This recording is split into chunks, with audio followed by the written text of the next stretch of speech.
could you do something so dynamic and destructive?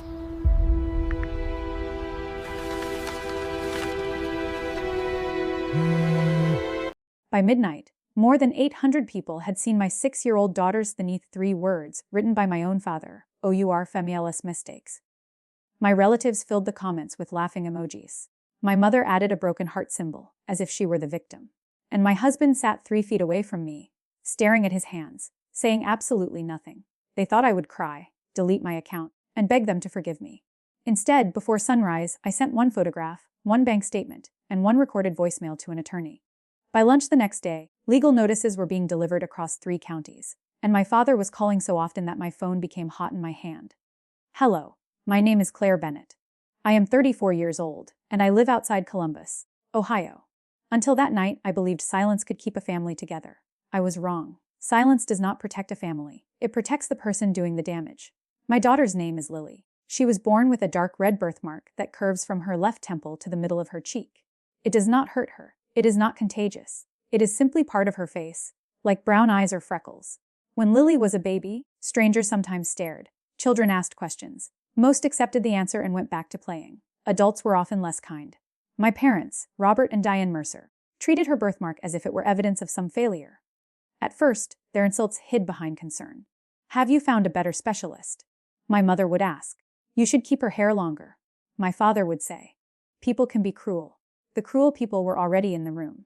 My husband, Ethan, always told me to ignore them. He said my father was old-fashioned, and my mother cared too much about appearances. Ethan had grown up in a family where arguments ended with slammed doors. He hated confrontation. I mistook that fear for gentleness. The trouble began 2 weeks before my parents' 40th anniversary party. My mother wanted a large family photograph at their country club. Everyone had received instructions about colors, shoes, and hairstyles. Lily was told to wear a wide cream headband. When I asked why, my mother answered too quickly. "It will balance her face."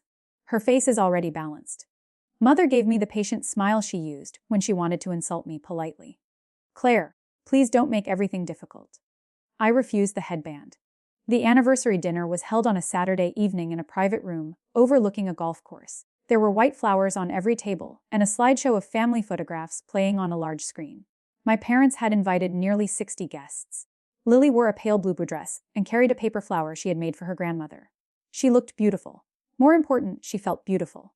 My older brother, Mark, arrived with his wife, Jenna, and their 2 teenage sons. Mark had always been my father's favorite. He worked as vice president of Mercer Home Supply, the company our grandfather had started. Dad liked to tell people Mark would inherit everything because he understood loyalty. I had once worked there too. I had redesigned its inventory system, negotiated a distribution contract, and saved the company during a terrible year. But after Lily was born, Dad pushed me out of daily operations. He said motherhood had changed my priorities. Still, I owned 25% of the company. My grandfather had placed those shares in a trust for me before he died. Dad could remove my office, but he could not remove my name from the ownership documents. That fact mattered more than anyone understood. Dinner passed with small insults disguised as jokes. Jenna asked whether Lily's birthmark would become larger. Mark suggested we enter her in a before and after contest if treatment ever worked. Several relatives laughed. Ethan touched my knee beneath the table. "Let it go," he whispered. I looked at him. "Why should I?" "Because it's their night." Lily was sitting close enough to hear. Then the slideshow changed. A photograph of Lily appeared on the screen. It had been taken in my parents' backyard the previous summer. She was laughing, her head turned toward the sun. Someone had edited the picture. A black circle had been drawn around her birthmark. Above it were the words, "O familyal bielesis, aendionali tili mestek." For 1 second, the room went completely quiet. Then Mark laughed. Jenna covered her mouth, but I could see her shoulders shaking. One of my uncles said, "Robert, you're terrible," in the delighted tone of a man enjoying the joke. My cousins began whispering. My mother looked at the screen and smiled as if she had expected it. Lily read slowly, sounding out the final word. "Mummy," she asked, "am I the mistake?" Something inside me became very still. I stood, walked to the projector, and unplugged it. Dad frowned. "Claire, don't ruin the evening." "Who made that?"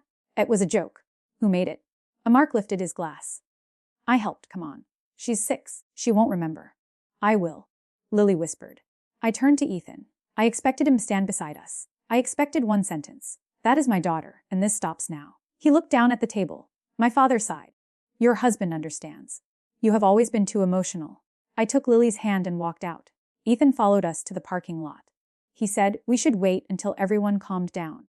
He said my father had been drinking. He said Mark's humor had always been stupid. I stopped beside our car. Why didn't you defend her? I didn't want a scene. There was already a scene. Our child was the entertainment.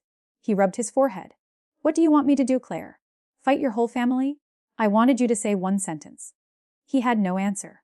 At home, I put Lily to bed. She asked whether mistakes could be returned. I lay beside her and told her the truth. She was wanted, loved, and perfect exactly as she was. At 11:43 p.m., my phone began vibrating. Dad had posted the edited picture publicly. His caption read, "Every family has one mistake. Ours just refuses to wear a headband." A Mark commented with 3 laughing emojis. Jenna wrote, "I told you the picture would be unforgettable." More relatives joined in. Then I noticed something strange. The post had been made from the official Mercer Home Supply business page, not Dad's personal account. My daughter's humiliation was now company advertising. I took screenshots of everything. Ethan stood in the doorway. "Just go to sleep. Dad will delete it tomorrow." I looked at my husband and realized the betrayal was larger than one photograph. Then a private message appeared from an account I did not recognize. It contained only 7 words. "Check what your father did with your shares." The message came from a woman named Rachel Sloan. I recognized the name after a moment. She had worked in accounting at Mercer Home Supply years earlier. I replied, "What are you talking about?" She did not answer immediately. Instead, she sent me a photograph of a document. It was a shareholder consent form dated 14 months earlier. The form approved a large loan secured by company property. At the bottom was a signature that looked like mine. I had never seen the document. I enlarged the image.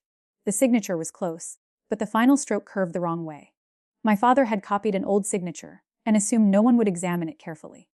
Rachel finally wrote, "Robert told us you signed remotely." I questioned it and was fired 2 weeks later. I kept copies because the loan made no sense. The amount was $2.4 million. I sat at the kitchen table while Ethan paced behind me. When I showed him the document, all the color left his face. "You knew," I said. "I didn't know he forged your name." That was not a denial. "What did you know?" Ethan lowered himself into a chair. "Your dad said the company needed temporary financing. He said you would object because you were angry about leaving the office." "Why would he tell you?"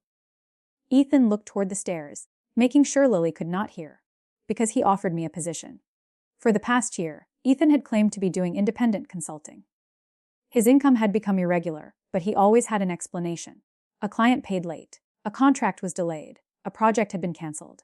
Now he admitted that Mercer Home Supply had been paying him $5,000 a month as a strategic advisor. He had never advised anyone. My father was buying his loyalty and using our household to hide money from me. "That's why you stayed silent tonight," I said. "No." I froze. "You were protecting your paycheck." "I was protecting us." "You watched them hurt Lily." He reached for my hand. I moved it away. My phone rang. It was my mother. I let it go to voicemail. Her message lasted 42 seconds. She did not apologize. She warned me not to embarrass the family online. She said the company had supported Ethan when no one else would. Then she added, "Your father has been patient about your ownership situation. Don't force him to make it formal." I saved the voicemail in 3 places.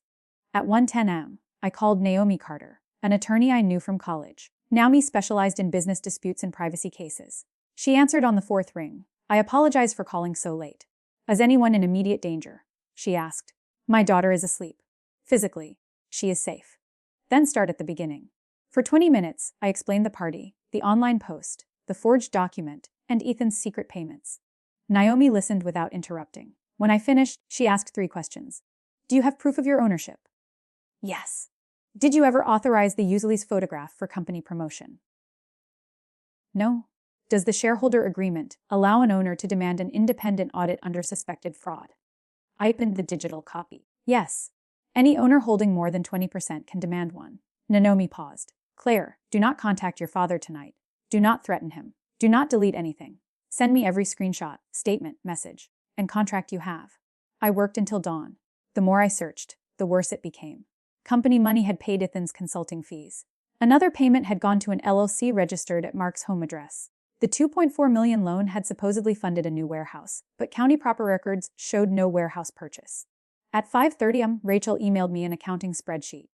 Nearly $900,000 had been transferred from the loan to a development company controlled by my brother. Mark had used the money to build luxury rental houses near a lake. The company was carrying the debt. Mark owned the property. At 6:15, Lily came downstairs in her pajamas. I closed a laptop and made pancakes. I refused to let my family steal another minute of her childhood. She drew a picture while she ate. It showed the two of us standing beneath an enormous red sun. "Is that your birthmark?" I asked. She nodded. "I made the whole sky match me." I nearly cried, but I smiled instead. At 1800, Naomi called. Her team had prepared several notices. The first demanded that the company remove Lily's image and preserve all digital records. The second formally challenged the forged consent. The third invoked my right to an independent forensic audit. The fourth warned Ethan to preserve every communication and payment record connected to Mercer Home Supply. "Once these are delivered," Naomi said, "they will know you are serious." Good. There is one more decision. As a 25% owner, you can petition the court for temporary restrictions on extraordinary company transfers while the fraud claim is investigated. Will it stop them from moving the remaining loan money? If the judge agrees, yes, file it. At 10:32 m, a courier delivered the first notice to my father at company headquarters. At 10:41, another reached Mark at his lake property. At 10:58, my mother received one at home. At 11:07, someone knocked on our front door. Ethan opened it. A process server handed him his notice. My husband stared at the envelope as if it were a weapon. Then my phone began ringing. Dad called 11 times in 20 minutes. On the 12th call, I answered. "What have you done?" He shouted. I looked at Lily's drawing on the refrigerator. I stopped being quiet. My father ordered me to withdraw the notices. When I refused, he changed tactics. His voice became soft and reasonable. "Claire, you don't understand business. The signatures were administrative. The loan was necessary. Mark's project will make everyone money." "Then why hide it?" "Because you react emotionally. You publicly called a 6-year-old child a mistake. That has nothing to do with the company. You posted it from the company page." There was a long silence. Dad had not noticed which account he used. Mark had prepared the image on a company laptop, and Dad had posted it while switching between accounts. Their cruelty had connected the personal attack to the business fraud. "Delete the post," he said. "I didn't make it." "Then tell Naomi to stand down." "No." He called me ungrateful and hung up. Within an hour, my relatives began contacting me. Some accused me of trying to destroy my parents over a joke. Others suddenly claimed they had never laughed. One cousin deleted her comment and then messaged me to say her account had been hacked. But screenshots do not forget. The court approved a temporary order that afternoon. Mercer Home Supply could continue normal operations, pay employees, and buy inventory. But large transfers, new loans, property sales, and payments to related companies required independent review. My father could no longer move money wherever he wanted. That was when the family turned on itself. Mark called Dad and accused him of ruining the lake development by posting the picture. Dad blamed Mark for making it. Mother blamed Jenna for encouraging the joke. Jenna sent me messages claiming Mark had forced her to comment. Rachel agreed to speak with the forensic accountants. 2 other former employees came forward. One had copies of emails about the fake warehouse. Another had been instructed to change payment descriptions from lake construction to distribution expansion. The mystery became a map. The loan money had not only funded Mark's rental houses. It had paid for my parents' kitchen renovation, a new boat, Ethan's fake consulting work, and private school tuition for Mark's sons. Everyone had taken a piece. That was why everyone had laughed. Cruelty had become the price of belonging. Ethan moved into the guest room. He said he wanted to repair our marriage, but every apology contained an excuse. He had accepted the payments because he felt unsuccessful. He had stayed quiet because he feared my father. He had hidden the truth because he planned to tell me later. Finally, I asked him one question. If the legal notice had never come, when would you have told me? He could not answer. 3 days after the party, Lily refused to go to school. She believed other children had seen the post. Unfortunately, some had. A parent had shared it before the company removed it. I sat on the edge of her bed. "Do you know what a mistake really is?" I asked. She shook her head. "A mistake is a bad choice." "A person is never a mistake. Grandpa made a bad choice. Uncle Mark made a bad choice. Daddy made a bad choice when he stayed silent. None of their choices say anything about you." "Will Grandpa say sorry?" "I don't know." "Will you make him?" "I can make him face what he did. I can't make him feel something he doesn't feel." That answer hurt, but it was honest. The following week, Naomi arranged a formal settlement meeting. My father arrived with 2 lawyers. Mark brought one. Ethan came separately. Mother sat beside Dad, wearing dark glasses indoors.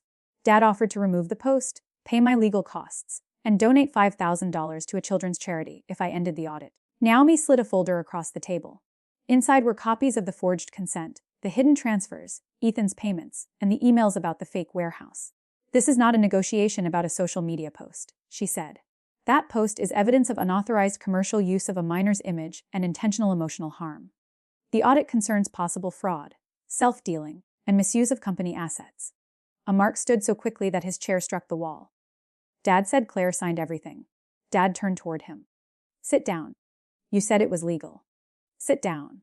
For the first time in my life, Mark looked frightened of our father rather than eager to please him. Dad's lawyer requested a private break. When they returned, the offer had changed. Dad proposed buying my shares for half their fair value. I almost laughed. You forged my signature, used my daughter in a humiliating company post, and stole company money. Now you want me to give you a discount. Mother leaned forward. Claire, think about what this will do to the family name. You put our family name above Lily's picture. She looked away. I presented my terms. Dad and Mark would resign from management. An independent director would oversee the company. Every dollar diverted to related parties would be repaid. The company would issue a public apology, written with input from a child psychologist. My parents and Mark would have no contact with Lily unless I approved it. Ethan would return every dollar of his fake consulting income, and my ownership interest would be valued by an independent firm, not by Dad. Dad called the terms impossible. Then we continue in court, I said. As we stood to leave, Mark spoke from behind me. There's something you don't know about the trust. Dad's face changed. Mark reached into his briefcase and removed a small flash drive. Grandpa left Claire more than 25%. He said. Dad changed the records after he died. The room fell silent. My father looked at his favorite son as if he had never seen him before. Mark placed the drive in front of Naomi. I want immunity from the company's civil claims, he said. There it was, the final betrayal. Not against me. Against the man who had taught him that loyalty could be bought. The flash drive contained scanned records from my grandfather's attorney. Under the original plan, I had inherited 40% of Mercer Home Supply. Mark received 30%. My father controlled the remaining 30% until retirement. After Grandpa died, diared an internal ownership schedule and told the company's accountant that a later amendment had reduced my share. No valid amendment existed. For 9 years, Dad had used my missing 15% to strengthen his control and increase the distributions paid to himself. The case was no longer only about a forged loan document. It was about years of concealed ownership and diverted profits. Mark had known for nearly 2 years.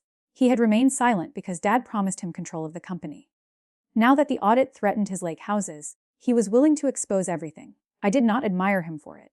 Truth told only for personal advantage is still useful, but it is not courage.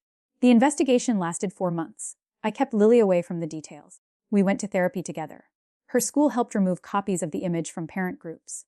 A local photographer offered to take her portrait. Lily chose a red dress. She asked for her hair to be pulled back so her entire face could be seen. That portrait now hangs in our living room. Ethan returned the consulting money by selling his motorcycle and emptying a private investment account I had never known existed. He began counseling and asked me not to end our marriage. I told him forgiveness and reconciliation were different things. I may forgive you one day, I said. But Lily learned something when you looked down at that table. She learned that your comfort mattered more than her dignity. I will not teach her that a woman must remain with someone who abandons her in the moment she needs him most. I filed for divorce. We agreed to supervised family therapy before Ethan resumed normal visits with Lily. I did not keep him from being her father. I required him to become a safer one. My parents fought until the forensic report became impossible to deny. More than $13 million had been diverted or disguised. The remaining loan funds were recovered. Mark sold 2 lake houses and transferred the proceeds back to the company. My parents sold their boat and refinanced their home. The board removed Dad as president. Mark resigned. An experienced outside executive took over daily operations. My correct 40% ownership was restored, along with a settlement for years of unpaid distributions. I became chair of the board, but I did not take Dad's old office. I wanted the company governed professionally, not used as another family throne. We also changed the company's community program. Instead of spending money on golf events, we partnered with organizations supporting children with visible differences. Lily's name was not used. The program was not her burden to carry. The public apology appeared on the company website and in the local newspaper. It said that an image of a child had been used without permission in a cruel and unacceptable post. It did not call the event a misunderstanding. It did not ask the public to forgive anyone. It accepted responsibility. Dad hated every word. He called me repeatedly during those months. At first he threatened, then he bargained. Finally, he begged. "You have taken everything from me," he said during our last conversation. I stood in my new apartment, watching Lily build a tower from wooden blocks. "No," I replied. "You used the company like a bank, your son like a shield, my husband like an informant, and my child like a joke. I only stopped paying the cost of your choices. I'm still your father. And she is still your granddaughter." He said the post had been one stupid moment. One moment revealed 9 years of lies. I told him, "You were not destroyed by a photograph. You were exposed by it." He began to cry.